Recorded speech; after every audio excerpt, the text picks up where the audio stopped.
సర్దార్ పటేల్ కు నిజమైన వారసులం తామేనంటూ ప్రధాని మోదీ సొంత గడ్డపై కాంగ్రెస్ వర్కింగ్ కమిటీ సమావేశం నిర్వహించింది. దళిత, బ్రాహ్మణ, మైనారిటీ ఓటు బ్యాంక్ కోసం మనం కొట్టుమిట్టాడుతుంటే ఓబీసీలు పార్టీకి దూరమయ్యారని సమావేశంలో సంచలన వ్యాఖ్యలు చేశారు రాహుల్ గాంధీ. గుజరాత్ రాజధాని అహ్మదాబాద్లో కాంగ్రెస్ పార్టీ వర్కింగ్ కమిటీ విస్తృత స్థాయి సమావేశంలో పలు కీలక అంశాలపై చర్చించారు. దేశవ్యాప్తంగా పార్టీ బలోపేతంతో పాటు బీజేపీపై పోరాట వ్యూహాన్ని చర్చించారు. కాంగ్రెస్ అధ్యక్షుడు మల్లికార్జున్ ఖర్గే బీజేపీ తీరుపై తీవ్ర స్థాయిలో విరుచుకుపడ్డారు. సర్దార్ వల్లభాయ్ పటేల్, నెహ్రూ మధ్య విభేదాలు ఉన్నట్లు బీజేపీ ప్రచారం చేస్తోందని, ఆ ప్రచారాన్ని తిప్పికొట్టేందుకే ఆయన మెమోరియల్ దగ్గర ఈ సమావేశాన్ని ఏర్పాటు చేసినట్లు కాంగ్రెస్ సీనియర్ నేత జైరాం రమేష్ వెల్లడించారు. और जवाहरलाल नेहरू जी के बीच में क्या रिश्ता था, क्या अनोखी जुगलबंदी थी।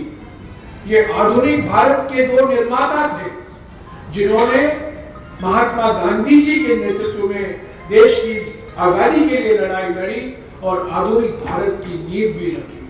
और जो लोग ये कहते हैं कि सरदार पटेल और जवाहरलाल नेहरू जी के बीच में कोई रिश्ता नहीं था, बिगड़ गया था, ये बिल्कुल असत्य बोल रहे हैं, झूठ बोल रहे हैं, मिथ्या फैला रहे हैं, ये बिल्कुल गलत प्रोपेगेंडा कर रहे हैं और हकीकत ये है.